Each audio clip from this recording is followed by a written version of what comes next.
तो आदाब, नमस्कार, गुड इवनिंग, सत श्री अकाल। एक बार फिर आप तमाम लोगों का स्वागत है क्राइम तक की कहानी के इस एपिसोड में। उम्मीद है पूरी फैमिली अच्छी होगी, अपना और अपनों का ख्याल रख रही होगी। मैं बार बार लगातार शायद 1000 बार कह चुका हूँ कि इस दुनिया में कोई ऐसा रिश्ता नहीं है जिसके साथ जुर्म ना हुआ हो। इस दुनिया में बहुत सारे लोग दावा करते हैं कि हम प्यार करते हैं, एक दूसरे के लिए जान दे सकते हैं, लेकिन इसी दुनिया में हज़ारों लाखों ऐसे इंसिडेंट हैं कि जो प्यार का दम भरते हैं, दावा करते हैं कि हम एक दूसरे के लिए जान दे सकते हैं, वो दूसरों की जान लेने में ज़रा भी झिझकते नहीं हैं। चाहे इसमें गर्लफ्रेंड हो, बॉयफ्रेंड हो, शादी से पहले के रिश्ते हों, शादी के बाद के रिश्ते हों, और वो ये सोचते नहीं हैं कि जिस प्यार की बुनियाद पर वो अपना रिश्ता शुरू करने जा रहे हैं, क्या उसका अंत किसी खून के साथ हो सकता है या प्यार का अंत नफ़रत के साथ हो सकता है। पर जब तक समझ में आता है तब तक बहुत देर हो चुकी होती है। हालांकि मेरा मानना है कि जहाँ प्यार होता है वहाँ नफ़रत, और कम से कम चलिए नफ़रत कई चीज़ों में लड़ाई हो सकती है, मनमुटाव हो सकता है, लेकिन बात खून तक आ जाए, सामने वाले की जान लेने की ज़िद पर आ जाए, ये कैसा प्यार, कैसी मोहब्बत, समझ से परे की चीज़ है। आज की कहानी एक लड़का और एक लड़के की एक ऐसी कहानी है जिस पर कोई भी फिल्म बनाया जा सकता है। इसलिए फिल्म बनाई जा सकती है क्योंकि इसमें एक बॉलीवुड की फिल्मों के तमाम मसाले हैं। इसमें लव है, सेक्स है, धोखा है, नफ़रत है, बदला है, कत्ल है, एक्स्ट्रा मैरिटल अफेयर है, हिंसा है, उससे पहले की मोहब्बत है, सब कुछ है। इस कहानी की शुरुआत होती है 2015 में। 2015 की बात है। दिल्ली के बराबर में एक सोसाइटी है, गुरुग्राम फरीदाबाद रोड पर। उस सोसाइटी में एक लड़की रहा करती थी, शेफाली भसीन तिवारी। शेफाली भसीन तिवारी कुछ वक्त तक वो मेरे ही पेशे में रही, मतलब मेरी हम पेशा रही। वो एक फ्रीलांस जर्नलिस्ट थी, मतलब किसी कंपनी, किसी चैनल या न्यूज़पेपर में नहीं काम करती थी, लेकिन हर एक के लिए काम करती थी। तो एक जर्नलिस्ट ही थी। उम्र करीब 32 साल थी। शेफाली की पढ़ाई लिखाई ठीक ठाक हुई, परिवार अच्छा था। कॉलेज में उसकी एक लड़के से दोस्ती हुई, दोनों में प्यार हुआ और दोनों ने फिर शादी करने का फ़ैसला कर लिया और दोनों की शादी हो गई। अब दोनों ठीक ठाक, दोनों की ज़िंदगी चल रही है शादी के बाद। तभी एक रोज़ शेफाली और उसके हस्बैंड ने यह तय किया कि उनके पास एक और फ्लैट था, उस फ्लैट को बेच देते हैं। और ये फ्लैट जो था ये इसी गुरुग्राम फरीदाबाद रोड पर था, एक अपार्टमेंट में। तो शेफाली और उसके पति ने इस फ्लैट को एक शख्स को बेचा जिसका नाम था विक्रम चौहान। विक्रम चौहान लगभग शेफाली की उम्र का। अब फ्लैट खरीदने के बाद विक्रम चौहान उसी अपार्टमेंट पे आ गया जिसको शेफाली ने बेचा था, और शेफाली उसी सोसाइटी में एक और फ्लैट भी था उसका अपना, तो वो वहीं रहती थी। तो बेचने के बाद भी वो उसी सोसाइटी में, और ख़रीदने के बाद विक्रम चौहान अब अपने फैमिली के साथ वहीं आकर रहने लगा।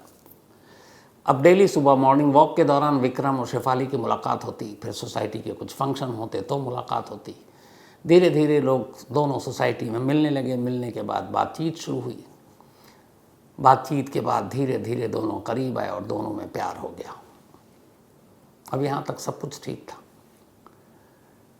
लेकिन इस प्यार के साथ एक दुश्वारी थी। दुश्वारी ये कि शेफाली की शादी हो चुकी थी, ऑलरेडी उसका कभी बॉयफ्रेंड रहा कॉलेज में वो दोस्त, अब उसका पति था।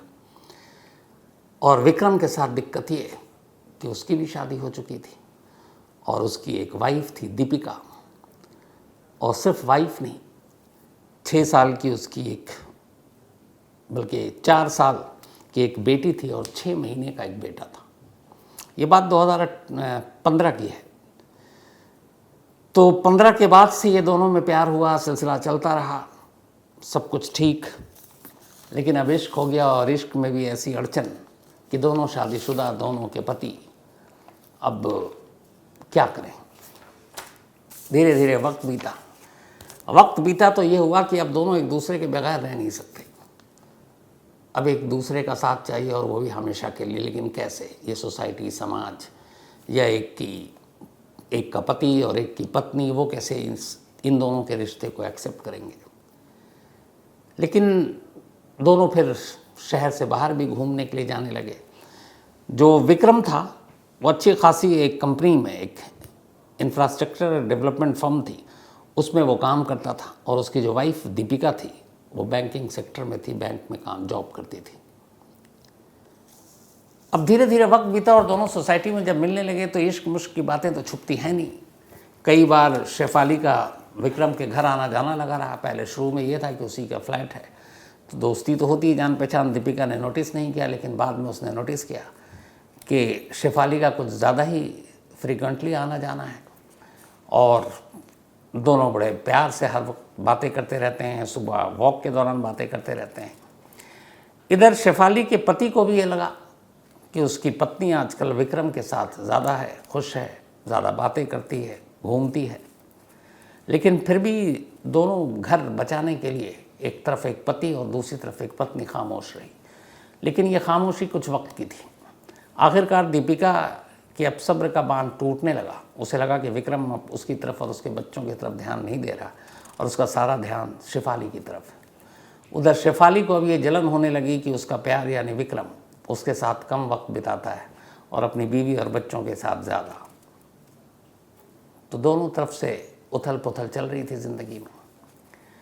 एक रोज़ अचानक शेफाली विक्रम से कहती है कि हम लोग कब तक यूं ही रहेंगे। जब प्यार किया तो एक काम करते हैं, दोनों शादी कर लेते हैं। पहले तो विक्रम चौंका, लेकिन फिर उसे लगा कि बात तो सही है, प्यार करते हैं और विक्रम सच में शेफाली से प्यार करता था। तो वो भी वही चाहता था जो शेफाली के मुंह से बात निकली। उसने कहा ठीक है, लेकिन अब दोनों एक अपने पति का और दूसरे अपनी पत्नी का क्या करें। तो ये तय हुआ कि दोनों घर वालों से बात करते हैं। शेफाली अपने पति से बात करेगी और विक्रम अपनी पत्नी से, और दोनों डिवोर्स दे देते हैं, तलाक ले लेते हैं और फिर दोनों आज़ाद, दोनों अपनी शादी करके एक नया जहान बसाएंगे। दोनों इस बात पर राज़ी हो गए। अब धीरे धीरे शेफाली ने अपने हस्बैंड को बताना शुरू किया और उसने कहा मेरी ज़िंदगी में कोई और आ गया है, मैं शायद उसके साथ खुश रहूँगी, तो हम दोनों अपनी ज़िंदगी को अलग अलग कर लेते हैं, तुमसे मुझे डिवोर्स चाहिए। शेफाली के हस्बैंड को ये बात शायद पहले से मालूम थी।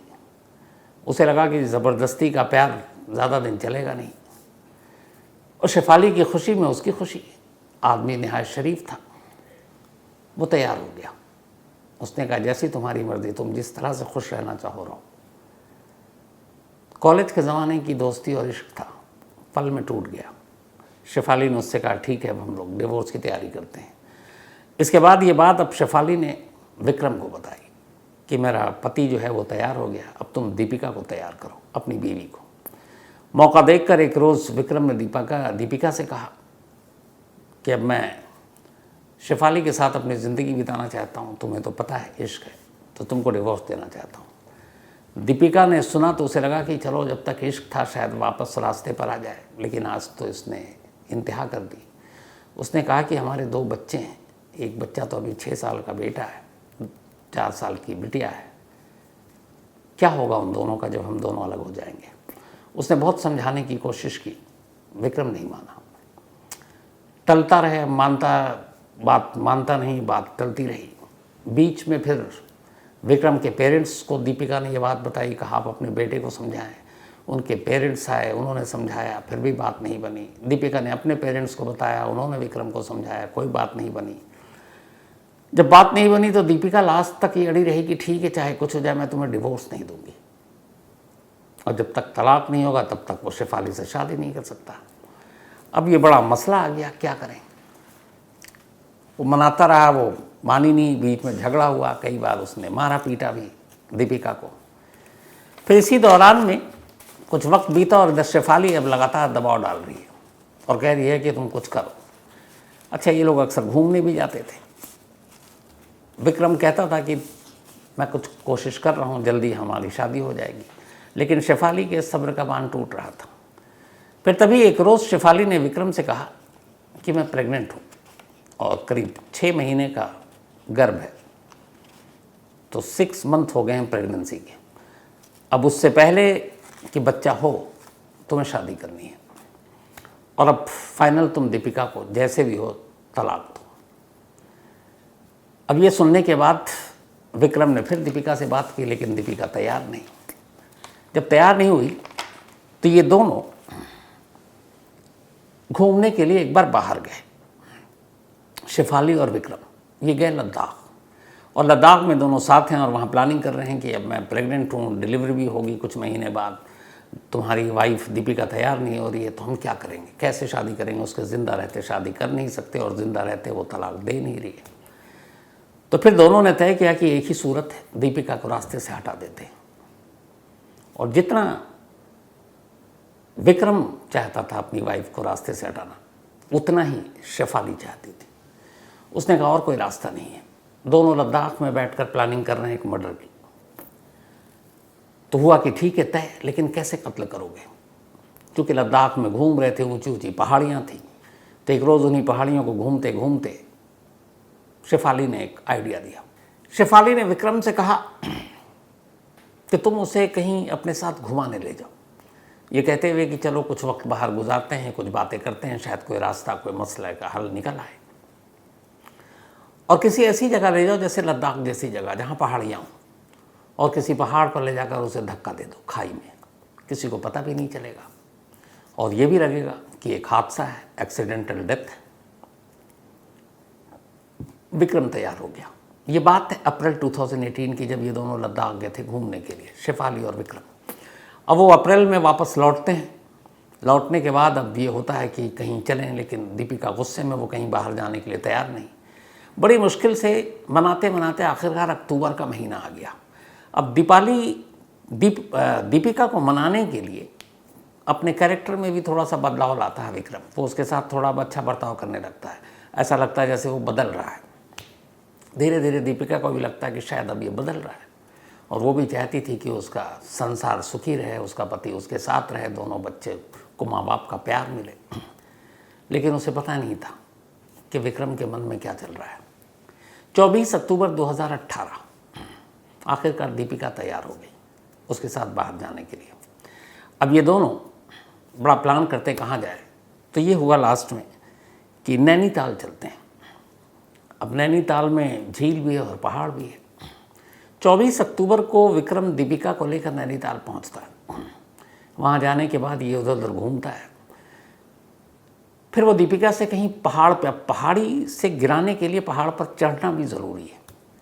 दीपिका वहाँ नैनीताल की झीलों में और बाकी जगहों पे तो घूम रही है, लेकिन जब भी वो पहाड़ पे चलने की बात करता वो मना कर देती। उसने कई बार उसको एक तरह से इसमें अपनी साजिश में फंसाने की कोशिश की कि चलो आज पहाड़ से हम वादियाँ देखेंगे, घाटियाँ देखेंगे, लेकिन दीपिका ने मना कर दिया।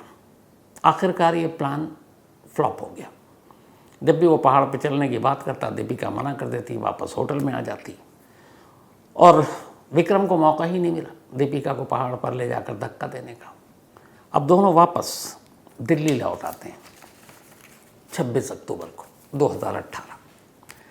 अगले दिन करवा चौथ 27 अक्टूबर 2018। लौटने के बाद अब दीपिका के पेरेंट्स घर आए थे, क्योंकि उन्हें पता था दोनों के बीच में रिश्ता ठीक नहीं चल रहा है, तो कुछ समझाते हैं। दोनों घर आए, फिर बातचीत हुई। बातचीत के बाद दोनों लौट गए।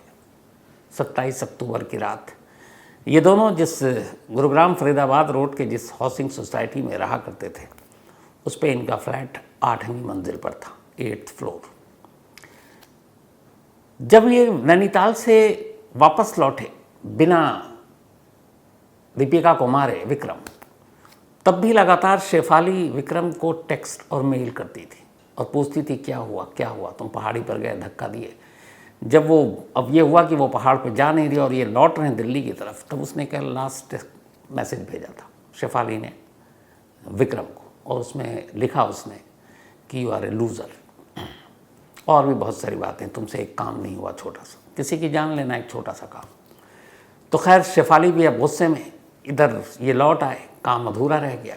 27 अक्टूबर 2018 करवा चौथ का दिन दीपिका ने अपने पति की लंबी उम्र के लिए व्रत रखा। रात हो गई।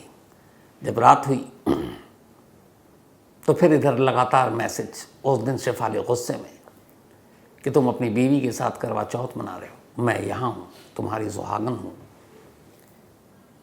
प्रेग्नेंट हूँ, तुम्हारे बच्चे की माँ बनने वाली हूँ, पति से डिवोर्स की बात कर चुकी हूँ, और तुम हो कि कुछ कर ही नहीं रहे हो। वो लगातार उसको उकसाती भड़काती, और इत्तेफाक से करवा चौथ के दिन ये बात ज़्यादा हो गई। विक्रम को आया बहुत गुस्सा। रात का वक्त वो दीपिका से लड़ पड़ा।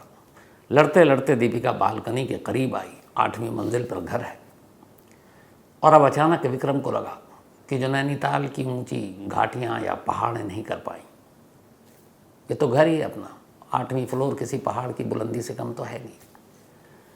लड़ते लड़ते वो अचानक बालकनी के पास लाया और उसके बाद उसने ज़ोर से दीपिका को पकड़ा और दीपिका को नीचे बालकनी से धक्का दिया। लेकिन जब वो गिरने लगी तो दीपिका का हाथ विक्रम के हाथ में आ गया। उसने उसकी कलाई को बहुत ज़ोर से पकड़ा और गिड़गिड़ाने लगी। उसने कहा कि मुझे मत मारो, 2 छोटे छोटे बच्चे हैं, मैं उनसे बहुत प्यार करती हूँ। जो उसकी आखिरी लाइन निकली थी उसके मुंह से यही कि मैं अपने बच्चों से बहुत प्यार करती हूँ, मुझे मत मारो। लेकिन विक्रम ने उसकी उस पकड़ को ढीला किया, हाथ छूटा और 8वीं मंजिल से दीपिका नीचे गिर पड़ी। इत्तेफाक से जब ये सब कुछ हो रहा था, जब विक्रम अपनी बीवी को 8वीं मंजिल से धक्का देकर गिरा रहा था, तो उसके पड़ोस के फ्लैट में रहने वाला एक शख्स ये सारी चीज़ें देख रहा था और ये सारी बातें सुन रहा था। लेकिन इससे पहले कि वो रिएक्ट करता, दीपिका का हाथ छूट चुका था, वो नीचे गिर चुकी थी। विक्रम इसके बाद भागा भागा नीचे जाता है, शोर मचाता हुआ, रोता हुआ। फिर एम्बुलेंस आती है, उसको अस्पताल ले जाया जाता है, लेकिन मौत हो गई। उससे पहले, नीचे जाने से पहले वो उस बालकनी के पास रखे कई गमलों वमलों को भी गिराकर तोड़ देता है। इसके बाद पुलिस आती है, पुलिस रिपोर्ट दर्ज करती है। वो कहता है कि हम लोग करवा चौथ के बाद यहाँ खड़े थे, अचानक वो खुश थी, फिर उसका बैलेंस गड़बड़ाया और वो बालकनी से नीचे गिर गई। मैं उसको बचाने के लिए आया, उस चक्कर में ये पॉट वॉट भी टूट गए, लेकिन मैं बचा नहीं पाया। पुलिस ने भी एक एक्सीडेंटल केस, एक्सीडेंटल डेथ का मामला दर्ज कर लिया। लेकिन अगले दिन फिर फादर आते हैं दीपिका के और वो पुलिस को बताते हैं कि मियाँ बीवी के बीच में पिछले कई वक्त से रिश्ते ख़राब थे और उसकी वजह एक लड़की शेफाली है। अब पुलिस को डाउट होता है। पुलिस विक्रम के सारे मेल, फ़ोन, मैसेजेस सब चेक करती है। जब चेक करती है तो उसी दौरान शेफाली के भी वो सारे मैसेज मिलते हैं जिसमें वो सारी प्लानिंग थी कि कैसे ले जाकर नैनीताल से धक्का देना है, तुम लूज़र हो, और फिर उस करवा चौथ के दिन कि आज ही मार डालो। उसका लास्ट मैसेज ये था कि उसे आज ही ख़त्म करना है, तुम्हें आज ही मार डालो उसे। जब ये सारी चीज़ें आए, 27 अक्टूबर की बात थी, 2 दिन के अंदर 29 अक्टूबर पुलिस ने विक्रम को अरेस्ट कर लिया। विक्रम के साथ शेफाली को भी अरेस्ट कर लिया। जब ये अरेस्टिंग की खबर आई तब वो पड़ोसी जो चुप था वो पुलिस के पास आता है और बयान देता है। कहता मैं इसका विटनेस हूँ, मैंने देखा है उसको बालकनी से धक्का देते हुए, मैंने उसकी चीख सुनी है, मैंने उसको गिड़गिड़ाते हुए सुना है कि मैं अपने बच्चों से प्यार करती हूँ, मुझे मत मारो। लेकिन इस शख्स ने उसका हाथ छोड़ दिया। तो एक चश्मदीद भी मिल गया। पुलिस ने सारा मुकदमा दर्ज किया और इन दोनों को अरेस्ट कर लिया। तफ्तीश के दौरान फिर ये भी पता चला कि विक्रम का एक भाई है, वो भी इस कत्ल की साजिश के बारे में जानता था, लेकिन विक्रम की गिरफ्तारी के साथ ही वो भाग गया।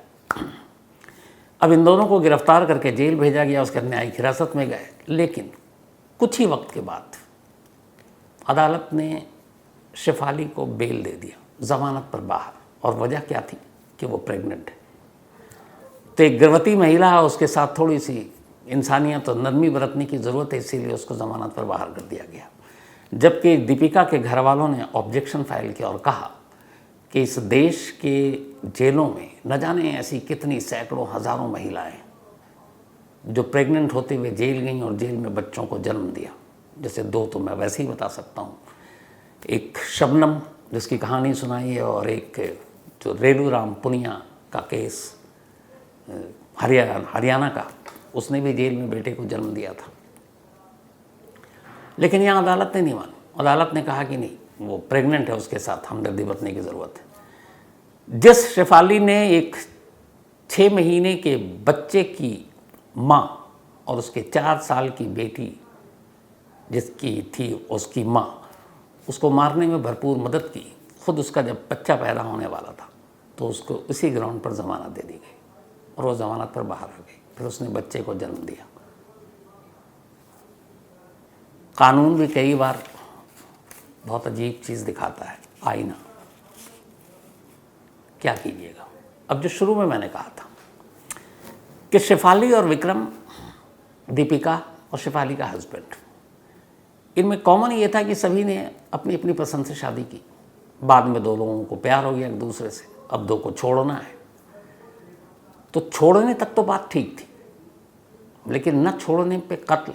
और वो भी ये भी नहीं देखा कि उसका 6 महीने का जो बेटा है और 4 साल की बेटी, दोनों मासूम हैं, और उधर शेफाली है। तो क्या वो अगर उससे प्यार भी कर लेता तो ये दोनों, और उसको ये भी पता मैं अपनी बीवी को मारने जा रहा हूँ, तो क्या शेफाली उनके इन 2 बच्चों को वो प्यार दे पाती? शायद कभी नहीं। जिसकी माँ से उसे इतनी नफरत थी कि वो उसको रास्ते से हटाने के लिए बार बार फोर्स कर रही है, वो उसी माँ के बच्चों को क्यों प्यार देती? काश विक्रम ये बात समझ पाता तो आज जेल में नहीं होता, बाहर होता और एक अच्छी ज़िंदगी गुजार रहा होता। लेकिन क्या कीजिएगा। तो कहानी में आज इतना ही। अब आपसे मुलाकात होगी कल रात 9 बजे किसी नई कहानी के साथ। तब तक अपना और अपनों का ख्याल रखिएगा। Thank you very much.